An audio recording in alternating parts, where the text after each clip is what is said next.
Dan kalau Bapak ikuti berita perangnya, Pak, Bapak akan sadar. Nggak ada berita tentang mujahidin di Gaza kalah. Nggak ada, Pak. Sebaliknya nggak ada berita pasukan Israel menang. Nggak ada. Pasukan Israel itu cuma menang lawan anak kecil. Ya, menghancurkan masjid, menghancurkan rumah sakit, mereka menangnya begitu. Karena apa? Itu nggak bisa melawan balik kan gitu, ya kan? Tapi kalau ngelawan mujahidin, Pak, oh kalah terus. Bahkan baru-baru ini juru bicara mujahidin di Gaza, ya persis bulan ke-9 masuk tanggal 1 Muharram ya, itu beliau mengeluarkan pernyataan bahwa alhamdulillah di tengah-tengah Ma'rakah Tufanul Aqsa yang menimbulkan banyak problem di wilayah Gaza ini, ternyata barisan mujahidin merekrut ribuan anak-anak muda baru yang gabung dengan mujahidin. Masya Allah, Pak. Ya, itu gimana rasanya Israel dengar kabar itu, Pak? Sementara di Israel, tentara-tentara Israel makin hari makin lari dari perang. Gitu. Artinya sudah kalah, mereka sudah kalah. Kalau Israel menang, pasti dia umumkan dia menang, tapi nggak ada buktinya. Nah kalah, mana mau mereka cerita. Makanya ada hadis Nabi bunyinya begini. Al-arwahu junudun mujannadah. Roh-roh manusia diciptakan laksana prajurit berbaris. Fama ta'arafa minha talaf. Mana-mana roh yang saling kenal satu sama lain, satu gelombang, satu frekuensi, itu dipertemukan sama Allah. Wama tanakara minha ikhtalaf. Dan mana-mana roh yang tidak saling mengenal, saling mengingkari, beda gelombang, beda frekuensi, dipisahkan sama Allah. Nah jadi kalau hati kita, ruh kita menyatu dengan ruh saudara-saudara muslimin, muslimat, mukminin, mukminat di Gaza, termasuk dengan mujahidin di sana, Pak, niscaya kita tidak akan biarkan satu hari pun berlalu tanpa mendoakan mereka mendapat pertolongan dan kemenangan dari sisi Allah Ta'ala. Mustahil, Pak. Karena apa? Kemenangan mereka, kemenangan kita. Pertolongan Allah untuk mereka, pertolongan buat kita. Nah makanya saya menganjurkan kita semua, bagus Anda membantu seperti lewat Asa Charity ini yang menawarkan bentuk bantuan konkret ya Pak ya. Itu bagus. Cuma kan problemanya tidak semua kita dapat rezeki didatangi sama jembatan-jembatan model Asa Charity ini. Kadang-kadang kita nggak sengaja mencarinya ya, lagi di masjid, oh tahu-tahu ada Asa Charity gitu. Alhamdulillah ya. Mereka menjalankan tugas mulia gitu, menjadi perantara antara kita munfik yang berinfak dengan mereka yang menerima infak di sana. Nah, dan ini ada prinsipnya, Pak. Prinsipnya, sekecil apapun yang Anda infakkan, jika Anda ikhlas lillahi ta'ala, besar nilainya di sisi Allah. Tapi sebesar apapun yang Anda keluarkan, kalau itu tidak lillahi ta'ala, nggak ada nilainya buat Anda. Dan jangan sekali-kali meremehkan kebaikan apapun yang Anda kerjakan, karena pasti dicatat sama Allah Ta'ala. Ya, dulu kan Nabi Ibrahim alaihissalam dibakar sama tagut, syaitan, Namrud, ya penguasa zalim. Itu ada burung terbang di atas, api itu menjatuhkan setetes air, ditertawakan burung itu. Tapi burung itu mengatakan, saya tidak peduli apakah tetesan air saya ini mematikan api itu atau tidak, tapi yang pasti saya ingin menunjukkan kepada siapa saya berpihak. Begitu. Itu yang penting, Pak. Jangan kita menjadi orang yang sudah lihat ini pertarungan antara hak wal batil, ini Yaumul Furqan, ini perang ini bukan perang sembarangan, tapi perang yang membedakan mana yang hak, mana yang batil. Lalu kita mengatakan, oh saya nggak ada urusan, saya netral aja. Ya, itu sudah parah, Pak. Tapi lebih parah lagi malah bela yang batil. Mengunjungi presidennya, senyum-senyum, foto bersama, na'udzubillah min dzalik. Ya, nah tolong Pak, ya saudara kita sudah melakukan sesuatu yang mestinya tugas kita. Kita berutang budi sama mereka. Nah kemudian yang berikutnya, mensikapi perang Tufanul Aqsa ini, dunia secara umum pun terbagi dalam dua kubu lagi Pak, yaitu kubu rakyat kebanyakan dan kubu pemerintahan kebanyakan. Sehingga muncullah kalimat di sosial media orang-orang barat itu, kalimat bahasa Inggris ini Pak, yang artinya kebanyakan rakyat dunia berpihak ke Palestina, tapi kebanyakan pemerintah dunia berpihak ke Israel, ya. Dan pengertian pemerintah yang berpihak pada Israel nggak ada kecualinya, Pak. Termasuk pemerintahan yang ngaku pemerintahan Arab, pemerintahan Muslim, maaf-maaf kata Pak, diam-diam berpihak sama Israel. Ya, Anda dengar nggak ada kabar dari Januari 2024, ternyata ekspor impor Israel dengan Wakanda, Pak, naik 1000%. Tapi ini Wakanda ya Pak, ya, bukan Indonesia, tenang. 1000%, Pak. Padahal nggak punya hubungan diplomatik. Berarti apa? Diam-diam menjalin normalisasi kan? Gitu. Apa ini bukan pengkhianatan? Ini pengkhianatan, Pak. Ya. Nah, jadi saudaraku rahimakumullah, ahli Gaza ibaratnya menjadi pelopor hijrah masyarakat dunia sekarang ini, Pak. Ya. Warga Gaza, baik sipilnya maupun mujahidinnya yang bersenjata, menunjukkan kepatuhan menjalankan perintah Allah dalam surat Ali Imran ayat 200. Ya. Ada 4 perintah di ayat itu. Pertama, perintahnya bersabarlah. Kedua, perintahnya lipat gandakan kesabaran kalian. Yang ketiga, jagalah di tepi-tepi negeri. Yang keempat, bertakwalah kepada Allah agar kalian meraih kemenangan. Dan ternyata 4 hal ini sudah mereka kerjakan. Makanya saya berkeyakinan kuat, Pak, kemenangan sudah di depan mata, Pak, untuk mereka di Gaza ini, di Palestina ini. Ya, cuma kebanyakan kita sayang hanya mengikuti berita tentang krisis kemanusiaannya, Pak. Kan kalau mengikuti berita ini mesti ada 2 sisi yang berimbang, Pak. Oke lah, berita krisis kemanusiaannya kita ikuti supaya apa? Supaya kita makin benci dengan musuh, ya kan? Berarti musuh jahat sekali kan gitu.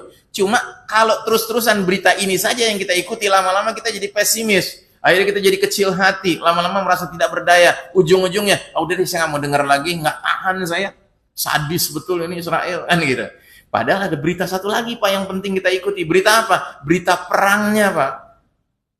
Loh, Ustaz, yang tadi itu bukan berita perang, yang krisis kemanusiaan. Bukan berita perang, Pak. Itu berita pembantaian. Kalau yang namanya perang itu pasukan bersenjata lawan pasukan bersenjata, itu perang, Pak. Nah, ikuti, Pak, berita perangnya. Dan kalau Bapak ikuti berita perangnya, Pak, Bapak akan sadar. Nggak ada berita tentang mujahidin di Gaza kalah. Nggak ada, Pak. Sebaliknya nggak ada berita pasukan Israel menang. Nggak ada. Pasukan Israel itu cuma menang lawan anak kecil. Ya, menghancurkan masjid, menghancurkan rumah sakit, mereka menangnya begitu. Karena apa? Itu nggak bisa melawan balik, kan gitu. Ya kan? Tapi kalau ngelawan mujahidin, Pak, kalah terus. Bahkan baru-baru ini juru bicara mujahidin di Gaza, ya, persis bulan ke-9 masuk tanggal 1 Muharram, ya, itu beliau mengeluarkan pernyataan bahwa alhamdulillah di tengah-tengah Ma'rakah Tufanul Aqsa yang menimbulkan banyak problem di wilayah Gaza ini, ternyata barisan mujahidin merekrut ribuan anak-anak muda baru yang gabung dengan mujahidin. Masya Allah, Pak. Ya, itu gimana rasanya Israel dengar kabar itu, Pak? Sementara di Israel, tentara-tentara Israel makin hari makin lari dari perang. Gitu. Artinya sudah kalah, mereka sudah kalah. Kalau Israel menang, pasti dia umumkan dia menang, tapi nggak ada buktinya. Nah, kalah, mana mau mereka cerita. Jaim, jaga image, tukang bohong. Yahudi itu tukang bohong, Pak. Paling suka mengabarkan sesuatu ini balik-balik. Sebenarnya kalah, ngaku-ngakunya menang. Atau pura-pura seolah-olah menggambarkan lagi menang. Nah, jadi saudaraku rahimakumullah, kesabaran dan kegigihan ahli Gaza ini telah mengundang simpati, empati, dan solidaritas masyarakat dunia, baik muslim maupun non-muslim. Bahkan mengundang masyarakat barat non-muslim mempelajari iman, Islam, dan Al-Quran.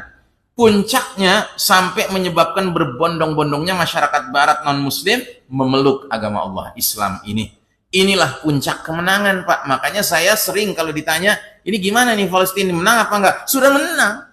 Menang sebelum menang. Karena apa? Salah satu makna kemenangan adalah jika satu peristiwa menyebabkan orang-orang yang tadinya kafir menjadi dapat hidayah, itu bentuk kemenangan, Pak. Silahkan lihat surat An-Nasr, surat yang kita semua masih kanak-kanak juga sudah hafal, Pak. Idza jaa nasrullahi wal fath wa ra'aitan nasa yadkhuluna fi dinillahi afwaja fasabbih bihamdi rabbika wastaghfir innahu kana tawwaba. Bila pertolongan dan kemenangan dari Allah sudah datang dan kamu menyaksikan manusia berbondong-bondong memeluk agama Allah, Islam, sucikanlah Allah, pujilah Allah, minta ampunlah pada Allah. Sesungguhnya Allah Maha penerima taubat. Jadi Allah menggambarkan bahwa berbondong-bondongnya masyarakat tadinya kafir menjadi muslim, Pak, itu adalah kemenangan, itu pertolongan dari Allah Subhanahu wa taala. Ketahuilah, Pak, semenjak pecahnya perang Tufanul Aqsa ini, orang barat yang masuk Islam itu berbondong-bondong, Pak. Ketua organisasi Islam di Eropa sampai mengeluarkan pernyataan, sehari-hari orang Eropa masuk Islam, perharinya itu 40 orang. Tapi semenjak pecahnya perang di Gaza, jumlah mereka yang memeluk Islam di Eropa rata-rata sehari 800 orang, Pak. Berapa kali lipat tuh, Pak? 20 kali lipat, Masya Allah. Ya. Jadi kita, kalau tahu berita seperti ini, Pak, bukannya kita malah sedih, Pak. Kita malah bersyukur. Karena itu ambisinya Nabi Muhammad SAW. Coba lihat surat At-Taubah ayat 128. Laqad ja'akum rasulun min anfusikum azizun alaihi apa? Ma'anitum, terus harisun alaikum. Jadi sudah datang rasul dari kalangan kalian sendiri, ya, di mana dia itu sangat menginginkan keimanan dan keselamatan atas kalian. Jadi kalau ditanya, apa sih cita-cita Nabi hidup di dunia ini? Cita-cita beliau, setiap ketemu manusia yang belum beriman, dia ingin orang ini beriman, supaya apa? Supaya selamat dunia akhirat. Makanya ada ucapan terkenal dalam dakwah yang disampaikan Nabi. Termasuk kalau ngirim surat ke Raja Heraklius, Romawi, ke Kisra Persia, ya kan? Itu mesti ada kalimat, aslim taslam. Apa artinya, Pak?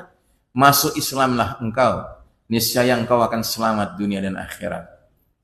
Ya. Jadi yang namanya sukses itu bukan masuklah kamu ke perusahaan ini, kamu akan jadi kaya raya gitu, bukan itu, ya kan?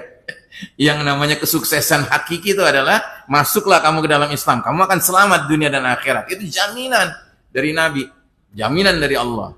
Nah, jadi kita pun melihat masyarakat barat sekarang berlompatan masuk Islam, Pak. Kita harus bersyukur karena apa? Itu cita-cita Nabi, harus jadi cita-cita kita juga, Pak. Baik. Nah, jadi saudaraku rahimakumullah, ya. Kecintaan kita kepada sesama muslim ini seperti yang disabdakan Nabi dalam sebuah hadis, "Walladzi nafsu Muhammadin biyadihi la yu'minu ahadukum hatta yuhibba li akhihi ma yuhibbu li nafsihi minal khair." Demi Allah yang jiwaku, jiwa Muhammad ada dalam genggamannya, tidaklah beriman seseorang di antara kalian sampai dia mencintai bagi saudaranya apa-apa yang dia cintai bagi dirinya sendiri dalam hal kebaikan. Ya. Jadi saudaraku rahimakumullah, inilah kira-kira bahasan kita pada kesempatan kali ini. Mudah-mudahan apa yang kami sampaikan pagi hari ini yang sedikit ini bisa membawa kita semua kepada kesadaran betapa pentingnya hati kita bersama saudara-saudara kita yang sedang diuji Allah dengan ujian yang menyebabkan kemilau iman mereka, kemilau agama Islam ini, kemilau Al-Quran ini semakin mempengaruhi manusia-manusia lain yang selama ini tidak mengenal Islam. Jadi bagi mereka yang bukan muslim, peristiwa Gaza harusnya membuat mereka terbuka hatinya memeluk Islam. Bagi kita yang sudah muslim, peristiwa di Gaza harusnya memecut diri kita, menampar diri kita untuk selalu bertanya. Kalau seandainya kita mengalami kesulitan, ingat saja Gaza. Ya Allah, apa yang aku alami belum ada apa-apanya dengan apa yang mereka alami. Kalau Anda malam merasa kesulitan tidur, ingat di Gaza itu mereka sudah nggak punya atap. Mereka nggak pakai kasur, mereka pakai tenda.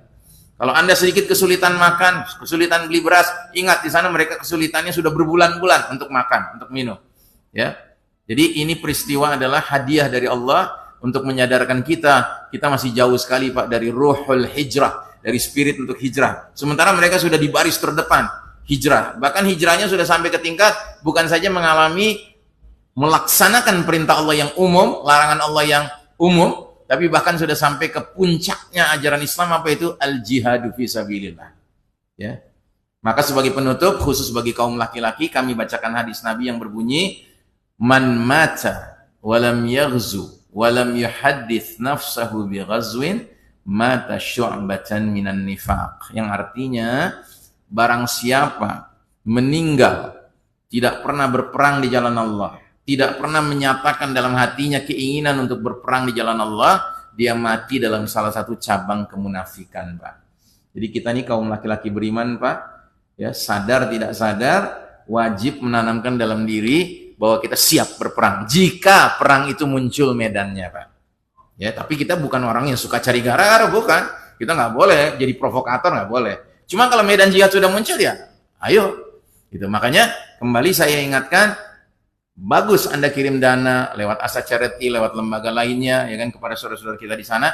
Tapi itu sifatnya tergantung kemampuan masing-masing. Sementara ada bantuan yang gratis yang kita semua wajib lakukan, yaitu doa, Pak. Jangan biarkan sehari pun berlalu tanpa doa untuk mereka. Dan doa ini jangan sekali-kali diremehkan dengan mengatakan, Ustadz masa cuma doa doang? Doa bukan cuma, Pak. Ad-doa silahul mu'min. Doa itu senjatanya orang beriman. Doa mukhul ibadah, doa itu otaknya ibadah. Ya, terus yang ketiga kata Nabi, seorang muslim berdoa untuk saudara muslimnya tanpa mereka tahu kita sedang mendoakannya, maka di samping dia ada malaikat yang mengatakan amin walaka bimithlih. Semoga Allah kabulkan doamu dan semoga engkau mendapatkan apa yang kau doakan untuk mereka juga. Jadi kita mendoakan saudara muslim muslimah di Gaza mendapat kesabaran, ketakwaan, keistiqomahan menghadapi derita yang mereka alami, kezaliman Israel. Sesungguhnya kita lagi mendoakan diri kita, keluarga kita, masyarakat kita agar sabar juga Pak menghadapi ujian yang kita hadapi di negeri ini. Kita mendoakan mujahidin fisabilillah di sana meraih pertolongan dan kemenangan dari Allah, sama saja kita mendoakan calon-calon mujahid yang mungkin akan muncul di negeri ini, karena jihad juga mungkin akan muncul di negeri ini Pak. Dan siapa tahu Bapak dipilih Allah menjadi mujahidin itu. Berarti kita sudah mendoakan investasi, mendoakan calon mujahidin di negeri ini Pak. Jadi nggak ada ruginya Pak. Bahkan beruntung kita. Ya, demikian barangkali saya mohon maaf